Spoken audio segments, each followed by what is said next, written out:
नर्क में चलेगा तू, तड़प तड़प के चलेगा, याद रखना। अरे जा।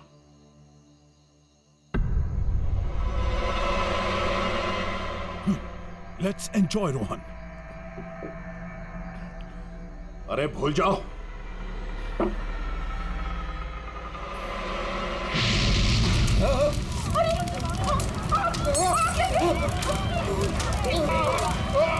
दिलीप और रोहन जिस केस में फंसे थे, उसी केस में कोर्ट ने टोनी को सजा दी थी।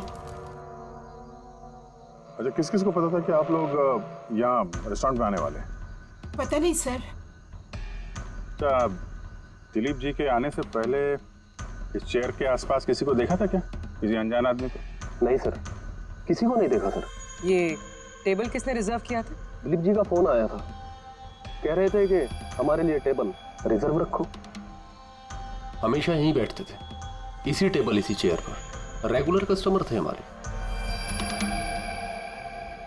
किसी को पहले से पता था कि दिलीप यहाँ इसी टेबल पे बैठेगा? सर, कुर्सी के पास तो ऐसी कोई चीज नहीं है जिससे आग लग सकती हो। कमाल की मिस्ट्री है यार। सीसीटीवी कैमरा,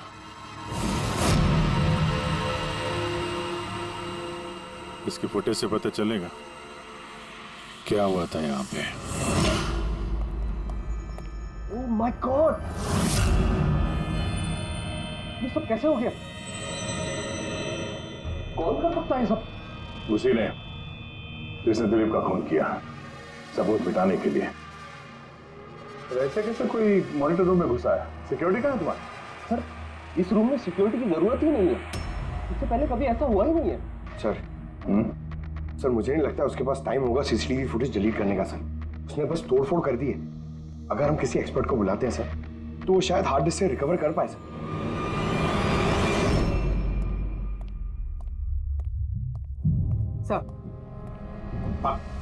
सर 9 साल पहले दिलीप और रोहन का एक थिएटर था जिसमें आग लग गई थी। एग्जिट और एंट्री डोर बंद होने की वजह से इस आग में 12 लोग जल के मर गए थे। विक्टिम्स की फैमिली ने केस किया तो इन्वेस्टिगेशन में पता चला कि उस वक्त एक गार्ड ड्यूटी पे था। हाँ, टोनी। हाँ सर, कोर्ट में साबित हो गया कि टोनी ने बहुत शराब पी रखी थी और शराब के नशे में वो इतना धुत था कि वो इमरजेंसी एग्जिट भी खोल नहीं पाया। हाँ, बस टोनी की बीवी अनीता ये मानने को तैयार ही नहीं कि गलती टोनी की है। सर, सिर्फ उसका ही नहीं, बहुत सारे न्यूज़पेपर आर्टिकल्स ने भी कोर्ट के इस फैसले के खिलाफ आवाज़ उठाई थी। जब ये हादसा हुआ था उस वक्त दिलीप और रोहन के खिलाफ सॉलिड एविडेंसेस थे, लेकिन फिर केस चलता रहा। 9 साल हो गए, कुछ विटनेसेस ने गवाही बदल दी और कुछ कंट्री से बाहर चले गए। सर, दिलीप और रोहन ने जरूर पैसे और पावर का इस्तेमाल किया होगा और यह बात टोनी को पता चल गई होगी। उसी ने भेजा होगा अनीता को दिलीप को मारने के लिए। पर फ्रेडी, जब अनीता वहां थी ही नहीं तो आग लगाई कैसे? नहीं, सिक्योरिटी वालों ने तो उसे बाहर निकाला था रेस्टोरेंट में से। ऐसी कौन सी चीज है जो अचानक आग लग सकती है? सर, शायद डॉक्टर सालुंके हमारी मदद कर सके, या फिर अनीता।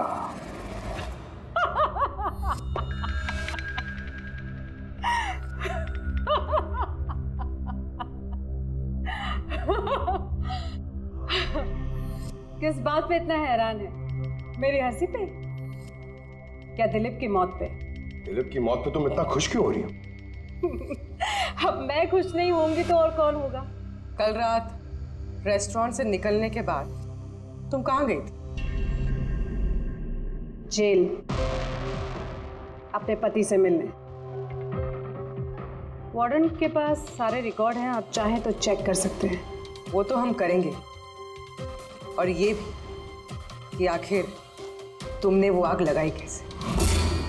कोई काला जादू किया तुमने? दिलीप को अचानक आग कैसे लग गई? काला जादू आता तो जरूर करती, पर मैं बहुत खुश हूं। ये दिलीप भी उसी तरह तड़प तड़प के मरा है जिस तरह 9 साल पहले वो बेकसूर लोग मरे थे, जिस उसकी सजा मेरा पति टोनी भुगत रहा है। तुम ये कैसे कह सकती हो कि टोनी की गलती नहीं थी? तुम तो वहां थी नहीं। मैं वहां नहीं थी, लेकिन टोनी यहाँ था। उस दिन उसकी तबीयत खराब थी। उसने अपने मालिकों से, रोहन और दिलीप से कहा, वो जल्दी घर आ गया आग लगने से पहले। गलती उन दोनों की थी। अरे पुराना दरवाजा ठीक ही नहीं करवाया, जिसके कारण वहां आग में वो लोग झुलस के रह गए। मेरे पति की गलती नहीं थी, उन दोनों की थी। तो बहुत गुस्सा आया होगा ना तुम्हें? दोनों को मारने का भी मन किया होगा। 12 लोग मरे हैं वहां। मुझसे कहीं ज्यादा गुस्सा उन लोगों के परिवार वालों को आया होगा, पर वो बहुत खुश होंगे अब दिलीप की मौत की खबर सुनके। बहुत खुश होंगे। वो लोग और भी खुश हो जाएंगे जब रोहन चल के मरेगा।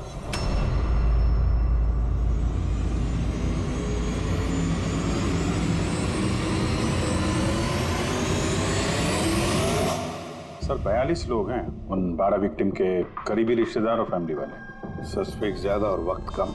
सर सबसे पहले इन 42 लोगों में से उन लोगों के नाम हटा देते हैं जो कल दिलीप की मौत के वक्त शहर में नहीं थे। तो 9 साल हो गए इस बात को। शायद कितने लोग देश भी छोड़कर चले गए होंगे, और कुछ लोगों की मौत भी हो गई होगी।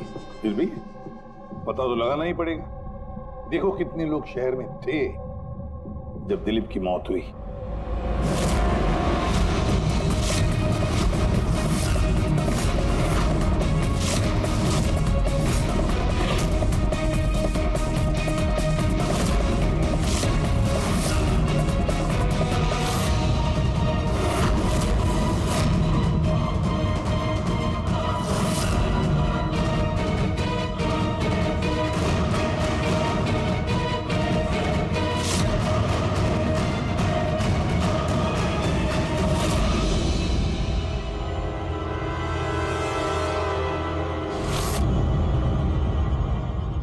हाँ पंकज, कितने बजे? 27 लोग हैं सर, जो उस वक्त शहर में थे और उनके पास दिलीप को मारने की वजह थी। ठीक है, तो ला सबको ब्यूरो में। एम्स। तुम्हारे पिताजी 9 साल पहले थिएटर में लगी आग में जलकर मर गए, हैं? Yes sir. आपके हस्बैंड फिल्म अकेले देखने गए थे? उस दिन मैं बिजी थी, इसलिए वो अकेले ही चले गए। कल रात कहाँ पर थे तुम? सर मैं अपने फ्रेंड्स के साथ था। सर मैं पासपोर्ट ऑफिस गया था। उन दोनों को मैं ऐसे बच के नहीं जाने दूंगी। तो क्या किया तुमने? सोचा कि दिलीप से फेस टू फेस मिलूंगा और उससे पूछूंगा कि तुमने ऐसा क्यों किया। सर उसके बाद मैं अपने फ्रेंड के साथ घर पे गया। मैं अपनी वाइफ के साथ मॉल में था। सर आप मेरे फ्रेंड से पूछ सकते हैं। सर मैं उससे मिलता तो रेस्टोरेंट तक जिंदा नहीं पहुंच पाता। दिलीप को उसके किए की सजा मिल गई। मुझे मालूम चला रेस्टोरेंट से कि दिलीप के साथ क्या हुआ, तो दिल को सुकून मिला सर। अब बचा रोहन, उसको भी उसके किए की सजा जरूर मिलेगी। अब इन 27 लोगों में से उन लोगों के नाम रहने दो जो घुमा फिरा के जवाब दे रहे थे और जिन्होंने अपने जवाब पहले से ही तैयार करके रखे थे।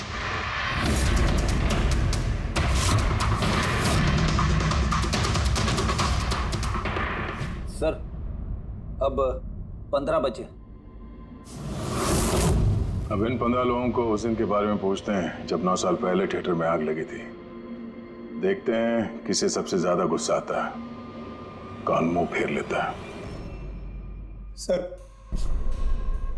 मेरा भाई 10वीं पास हो गया। उसने कहा पार्टी देनी है, दोस्तों को पिक्चर दिखाना है, पैसे दो। सर मैंने वो पैसे उसे दे दिए। काश वो पैसे मुझे उसे देने नहीं चाहिए थे सर। जिसने भी ये किया बहुत अच्छा किया।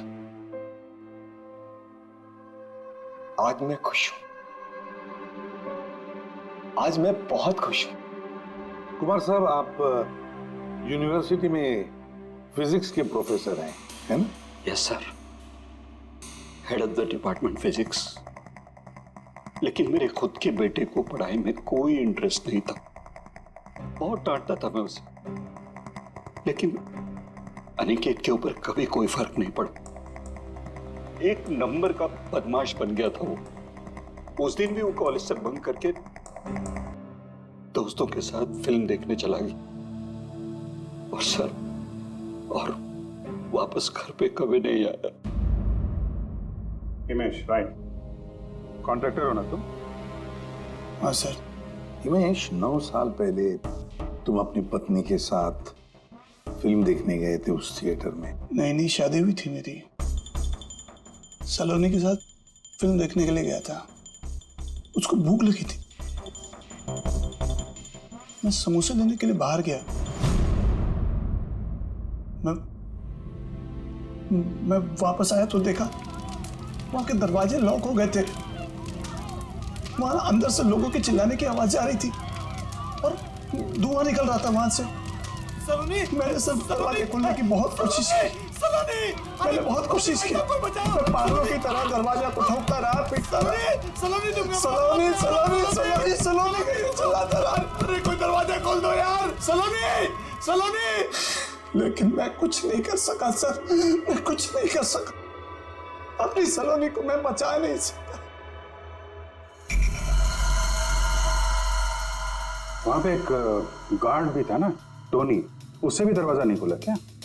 नहीं था सर। वहां कोई और गार्ड, किसी और को देखा था तुमने?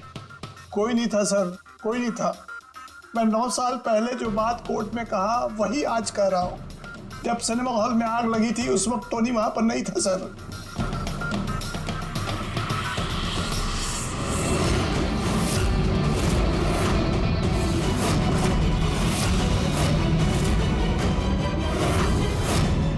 सर, ये है हमारे फाइनल 15 सस्पेक्ट जो दिलीप को मार सकते हैं। सो कॉप्स कह रहे थे कि फायरमैन को भी पता नहीं चला कि आग का एग्जैक्टली सोर्स क्या था। उन लोगों को तो जनरली ढूंढ कर पता चल जाता है कि वहां पर ऐसी कौन सी चीज थी जो तुरंत आग पकड़ती है, लेकिन उन्हें पता नहीं चला। उन्हें पता नहीं चला, उन्हें इसलिए पता नहीं चला क्योंकि उस चीज की ना तो कोई खुशबू थी ना कोई रंग था। Exactly sir. मतलब अगर लिक्विड होता ना तो इस दिलीप को पता चलता जब वो चेयर पे बैठता, उसे फील होता। और अगर पाउडर होता तो हमें टेस्टिंग में पता चल जाता। इसका मतलब ये तो गैस, जिसका मतलब ये गैस है। गैस? तो इसीलिए उस फायरमैन को पता नहीं चला कि किस चीज से आग लगी है। इनफ्लेमेबल गैस बॉस, जिसे सिर्फ एक स्पार्क की जरूरत होती है आग पकड़ने के लिए। अच्छा, मुझे एक बात समझ में नहीं आ रही है। दिलीप किस कुर्सी पर बैठा था, तो गैस कुर्सी पर आई कहां से? कुर्सी से ही। क्या? कुर्सी से? वो ऐसे बॉस, जिस चेयर पे ये दिलीप बैठा था उसके नीचे की तरफ किसी ने ज्वलनशील गैस का स्प्रे किया हुआ था। मरते वक्त दिलीप के कांटेक्ट में 2 चीजें थी।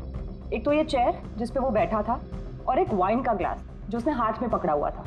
हमने ये दोनों चीजें चेक की तो इस चेयर के ऊपर से हमें इनफ्लेमेबल गैस के कुछ ट्रेसेस मिले। बॉस, हमारे आसपास वातावरण में स्वतः ज्वलनशील पदार्थ होते हैं जो कभी कभी स्पॉन्टेनियसली जल जाते हैं, जैसे कि मार्श गैस एक नेचुरल बायोगैस है और ज्वलनशील गैस इसका मेन कंपोनेंट है। मतलब इनफ्लेमेबल गैस कभी भी हवा में ऐसे ही जल जाती है? नहीं फ्रेडी, अपने आप नहीं। जब वातावरण में बहुत ज्यादा गर्मी पैदा हो जाती है और वो वातावरण की ऑक्सीजन के साथ मिल जाती है तो एक सुपर हाई टेम्परेचर का निर्माण होता है, जिसकी वजह से ये आग लगती है। लेकिन सालून साहब, वहां तो ऐसे कोई हाई टेम्परेचर वाली चीज थी नहीं। एग्जैक्टली, ऐसा कोई डायरेक्ट सोर्स नहीं था जिससे गर्मी पैदा हो सके बॉस। इसीलिए मुझे लगता है खूनी ने कोई एक्स्ट्रा डिवाइस का इस्तेमाल किया है ये अचानक इतना ज्यादा टेम्परेचर बढ़ाने के लिए। और ये कुर्सी तो तैयार बैठी थी, इसे तो सिर्फ एक स्पार्क की जरूरत थी। पर सर ऐसे कोई हीट कैसे पैदा कर सकता है? हाँ, कर सकते हैं ना पूरी। जैसे उदाहरण के तौर पर मैग्नीफाइंग ग्लास मैग्नीफाइंग ग्लास पर सूरज की किरणों को खास तरीके से फोकस करके हम बचपन में कागज जलाया करते थे।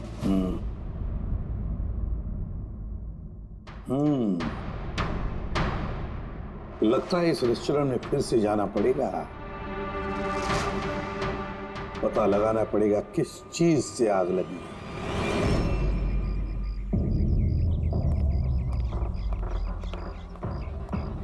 पूरा एरिया छान मार लिया सर, लेकिन ऐसी वो चीज ही नहीं मिली जिससे आग लग सकती है। और ये ओपन रेस्टोरेंट है। जब खूनी ने दिलीप के चेयर के नीचे वो इनफ्लेमेबल गैस ब्रेक किया तो किसी ने तो देखा होगा। वही तो, चेयर में अपने आप आग लग गई और दिलीप चल के मर गया। किसी ने कुछ देखा नहीं और ना ही कोई सबूत हमारे सामने आ रहा है। सर, उस डेटा एक्सपर्ट ने सीसीटीवी फुटेज रिकवर कर ली है, आप देख सकते हैं सर। गुड, या तुम लोग यार देख लो, तब तक मैं देखता हूँ यहाँ पे कुछ मिलता है क्या। सर, दिलीप और उसकी फैमिली के आने के 15 मिनट के पहले की फुटेज है ये।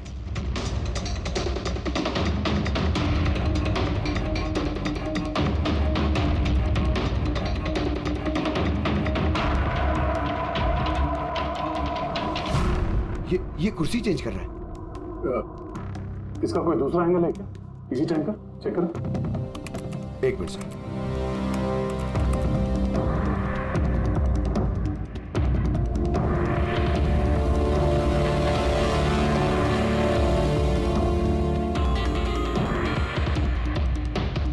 ये कुर्सी के साथ क्या कर रहा है? गैस स्प्रे कर रहा है क्या? हाँ, उसने अपने चेयर पे गैस स्प्रे किया और उसने अपनी कुर्सी को उस कुर्सी से बदल दी जिस पे दिलीप बैठने वाला था।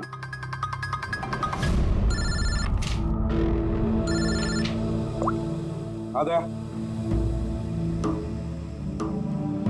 अच्छा, great, good work, good work. क्या हुआ सर? जिसने भी दिलीप की कुर्सी के साथ छेड़खानी की ना, उसका पता चल गया है। वो एक आदमी है, उसका मिलता जुलता हुलिया भी मिला है। अब देखते हैं, जया भेजने वाला है फोटोग्राफ।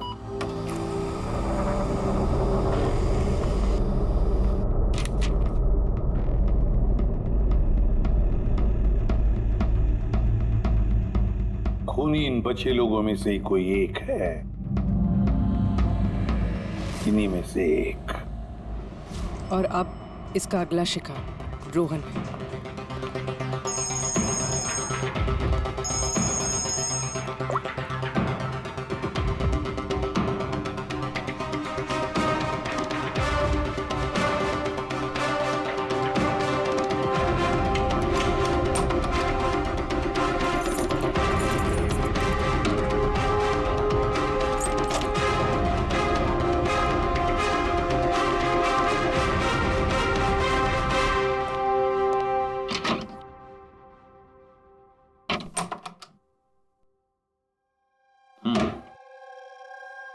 मुझे लगता है कोई मेरी और दिलीप की रिहाई से खुश नहीं है। मेरी जान को खतरा है यहाँ पर। I will talk to you later, bye. Sir, everything is okay. Alright, तुम यहीं पर रहना और किसी को भी अंदर मत आने देना। Be alert, okay? Okay sir.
बचाओ बचाओ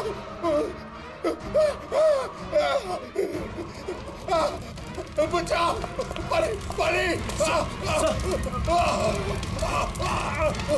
बचाओ कोई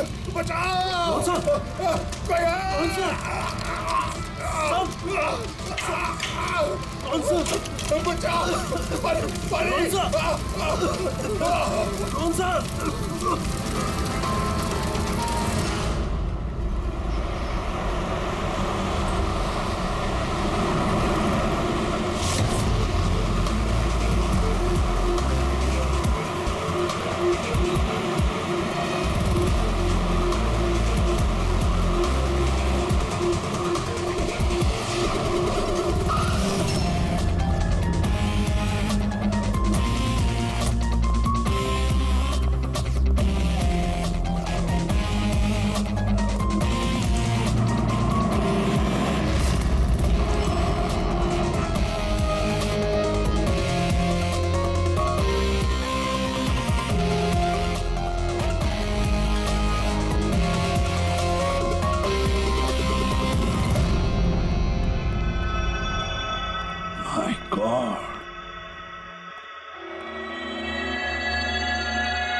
क्या हुआ यहाँ पर और कैसे?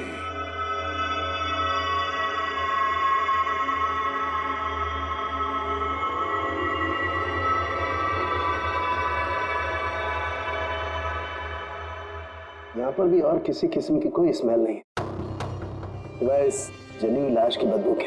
यानी ये मर्डर भी इन्फ्लेमेबल गैस से हुआ है? शायद।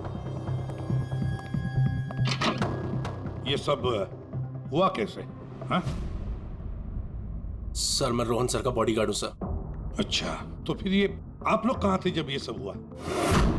सर रोहन सर ने मुझे बाहर निगरानी के लिए कहा था, तो थोड़ी देर के बाद सर उनके चिल्लाने की आवाज आई तो मैं उनके कमरे की तरफ भागा, लेकिन सर दरवाजे के चारों तरफ से धुआं देखा तो मैं दूसरी चाबी से दरवाजा खोल के अंदर गया तो देखा कि सर रोहन सर जले पड़े थे। आप लोगों को भी कुछ पता नहीं है? कमाल है, कमरे के अंदर कोई लीड नहीं मिला, शॉर्ट सर्किट नहीं हुआ है, ये पर्दा अंदर से बंद है, ये विंडोज परमानेंटली क्लोज्ड है, कोई बाहर से अंदर भी नहीं आ सकता। अब बाहर से अंदर कोई व्यू भी नहीं है, कोई देख नहीं सकता, तो फिर आदमी मरा कैसे? इससे लगी है आग बॉस।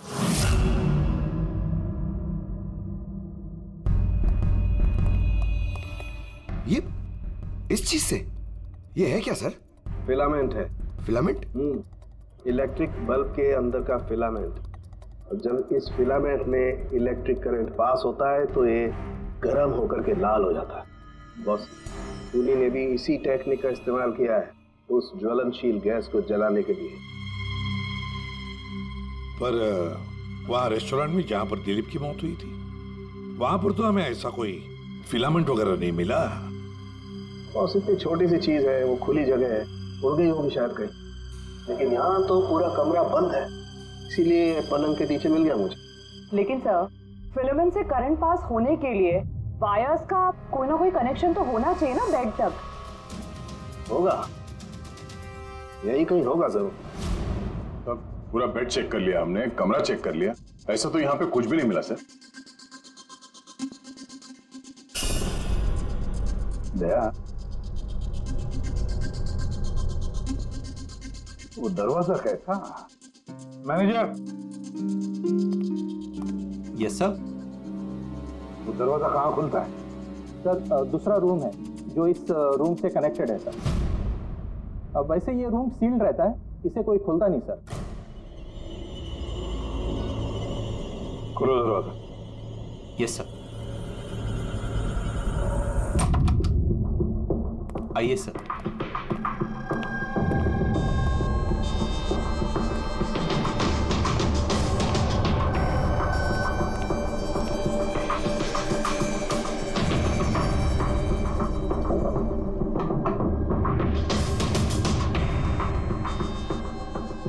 मैनेजर साहब, किसका कमरा है ये? कौन रहता है इस कमरे में?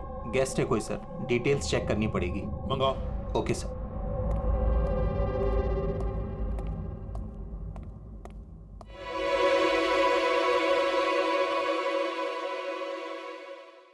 सर, वहां उस कमरे में जो कुछ भी हुआ है सर, वो इसी कमरे से किया गया। लेकिन अगर करंट इस रूम से पास किया गया है तो यहाँ से उस बेड तक कोई ना कोई वायर तो होनी चाहिए ना। और अगर वायर अगर होती तो बॉस रोहन को दिखाई भी देनी चाहिए। हाँ, शायद उसके बॉडीगार्ड ने भी देखा हो।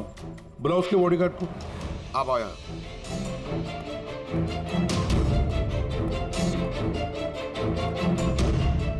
एक बात बताओ, जब तुम रोहन के कमरे में आए थे तब कोई वायर देखी या इस दरवाजे से उस कमरे में जाते हुए कुछ भी? नहीं सर, रोहन सर के रूम के अंदर जाने से पहले मैंने रूम को पूरी तरह से चेक किया था सर, लेकिन वायर जैसी कोई चीज उस रूम में नहीं दिखाई दी। ठीक है, जाओ तुम। जो कुछ भी हो दया, खूनी ने इसी दरवाजे का इस्तेमाल किया। इस दरवाजे से वो रोहन के इस कमरे में आया, उसने बेड पर इन्फ्लेमेबल गैस स्प्रे किया और किसी भी तरह से फिलामेंट को करंट दे दिया। बस फिलामेंट गर्म हो गई और इन्फ्लेमेबल गैस ने आग पकड़ ली, रोहन की मौत हो गई। बस एक बात पक्की है, ये जो कोई भी है उससे इलेक्ट्रिक और केमिकल्स की बहुत अच्छी जानकारी है। प्रोफेसर कुमार, फिजिक्स का प्रोफेसर कुमार, उससे बढ़कर और कौन जान सकता है इस सारे मामले में? दया, अच्छा इस प्रोफेसर कुमार से मिल लो। दया, मैं भी चलता हूं तुम्हारे साथ।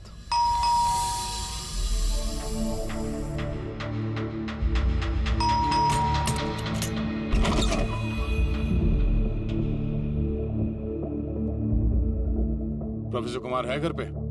हाँ है, लेकिन आप लोग? सीआईडी। सीआईडी? सब ठीक तो है ना साहब? हाँ, उनसे कुछ पूछताछ करनी है। कहाँ है वो? बाहर बच्चों को पढ़ा रहे हैं, मैं बुला के लाता हूँ। कोई बात नहीं, हम देखते हैं।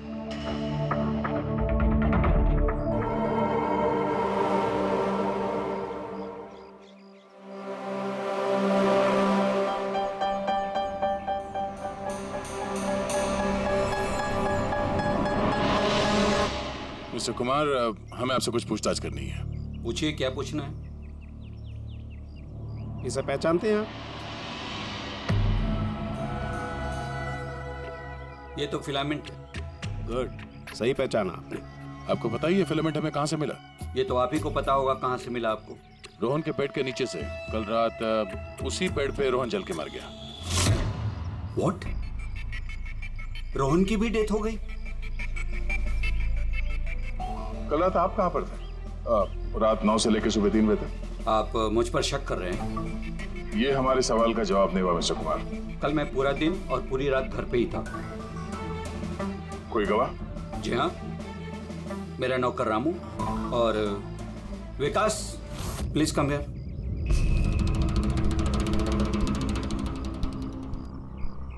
Yes sir. इन्हें बताओ मैं कल कहाँ था। सर हमारे एक्स्ट्रा क्लासेस ले रहे थे यहीं पे सर। कितने बजे से कितने बजे तक? सर शाम के 6 बजे से सुबह के 5:30 बजे तक। सर हमारे एग्जाम आने वाले हैं ना, तो हमने इस सर को रिक्वेस्ट किया था एक्स्ट्रा क्लासेस लेने के लिए। ठीक है सर, तुम जाओ बेटा। सर मेरे 5 स्टूडेंट्स और भी हैं जो कल सुबह 9 बजे से लेकर 5:30 बजे तक हमारे साथ थे। कहें तो उनको बुला लूं? ठीक है। अब मैं जा सकता हूं सर, बच्चों को पढ़ाना है। Please please. Thank you.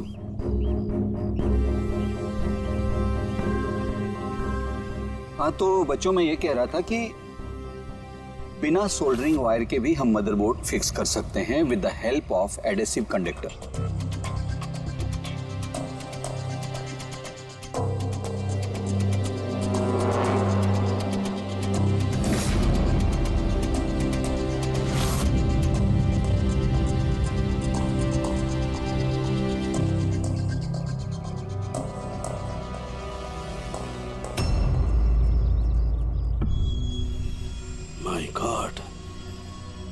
My God यार, ये क्या बात? क्या? अरे यार, ये गलती मुझसे कैसे हो गई? क्या? गॉड, बूढ़ा हो गया मैं, बूढ़ा हो गया मैं। एक काम करो, 1 घंटे बाद फॉरेंसिक लैब में मिलो, कुछ बताऊंगा। 1 घंटे बाद। अरे वो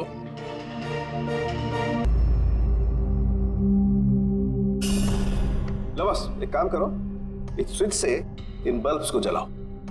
इस स्विच से? इस स्विच से? हाँ इस स्विच से। यार ना कोई कनेक्शन है, कुछ है, कैसे जलेंगे ये? तुम सवाल बंद किया करो, कभी कभी मेरी बात भी मान लिया करो यार। कभी कभी। ये ले। क्या सर, ये तो कुछ हुआ भी नहीं। होगा होगा। अरे क्या होगा? होगा ही नहीं। अरे होगा यार, बिलीव नहीं होगा। 1 मिनट। क्या इसकी तबीयत ठीक है ना? हाँ? तो पता नहीं क्या हुआ है, वो जब से वो प्रोफेसर कुमार से मिलके आया ना, बस बल्ब के साथ ही खेले जा रहे हैं। बात बताओ, वो फिंगरप्रिंट्स का क्या रिपोर्ट आया? वही जो फिंगरप्रिंट्स तूने होटल वाले से लिए थे और रूम में उठाए थे। तो फिंगरप्रिंट तो बहुत सारे मिले, लेकिन सारे स्टाफ मेंबर्स के ही हैं, उसके अलावा और किसी के नहीं मिले। ये कैसे हो सकता है?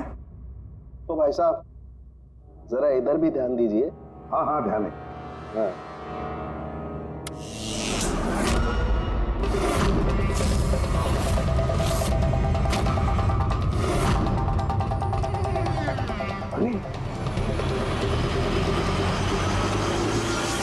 सर ये बल्ब जलने कैसे लगे?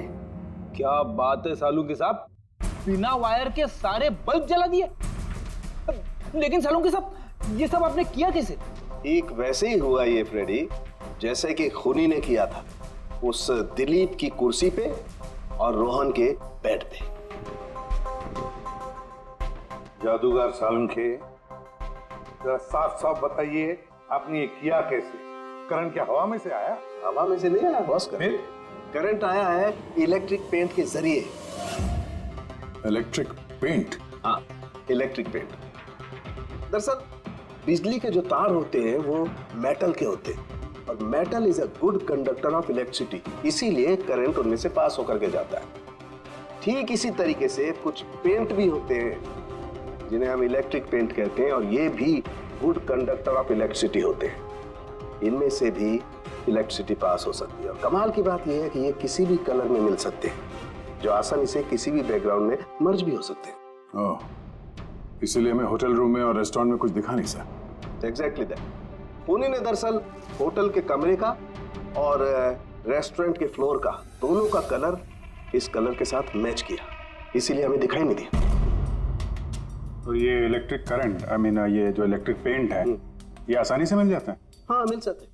दरअसल इलेक्ट्रिक सोल्डरिंग और रिपेयरिंग के काम में आते हैं, और इनकी सबसे बड़ी खासियत ये है कि ये आमतौर पर नंगी आंखों से दिखाई नहीं देते, सिर्फ इंफ्रारेड लाइट में ही ये दिखाई देते हैं। मैं दिखाता हूँ।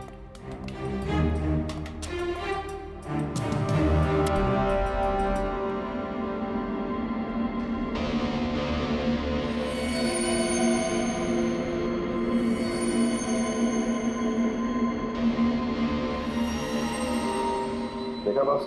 हाँ, खूनी ने भी ऐसे ही इस इलेक्ट्रिक पेंट का इस्तेमाल किया और ये सर्किट बनाया।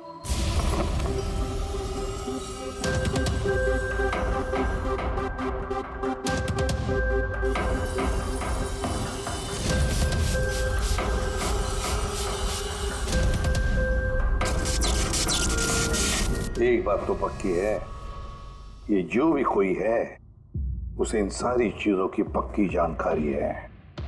मगर सर, इनमें से खूनी कौन है? इस प्रोफेसर से तो मिल लिए सर, ये तो नहीं है। ये बंसी? बंसी तो एक क्लर्क है, पर मुझे नहीं लगता कि एक क्लर्क को साइंस की इतनी जानकारी होगी।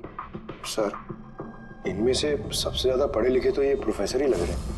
कोई ऐसा जो प्रोफेसर जितना इंटेलिजेंट तो नहीं है, लेकिन इसे इन सब चीजों की जानकारी है।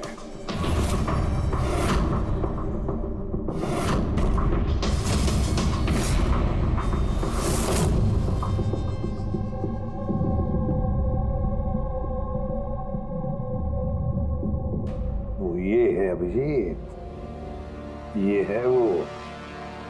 याद है क्या कहा था इसने, ये क्या काम करता?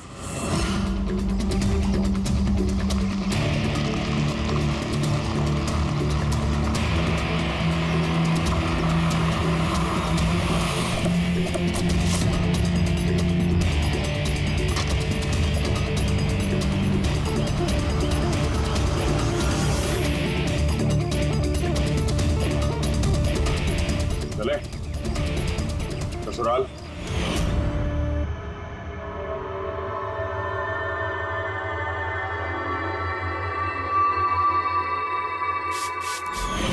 दिलीप और रोहन पर केस हुआ था, लेकिन मुझे मालूम था अपने पैसे और पावर के दम पर वो छूट जाएंगे।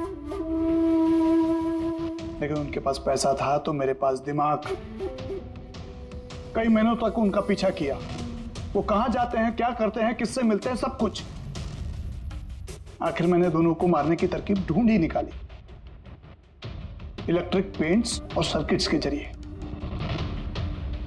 ये दोनों के बारे में मुझे अच्छी खासी जानकारी थी। बस दे दी दोनों को सजा। दोनों को मार दिया जिंदा जलाकर, जैसे उन्होंने मेरी सलोनी को मारा था। हिमेश, तुम्हारी पत्नी के साथ जो कुछ भी हुआ उसका हम सबको अफसोस है, लेकिन दिलीप और रोहन को मारकर तुम्हें क्या मिला? क्या तुम्हारी पत्नी वापस आ गई? बदले की आग में तुमने 2 लोगों की जानें ली। कानून तुम्हें कभी माफ नहीं करेगा। तुम्हें कड़ी से कड़ी सजा होगी।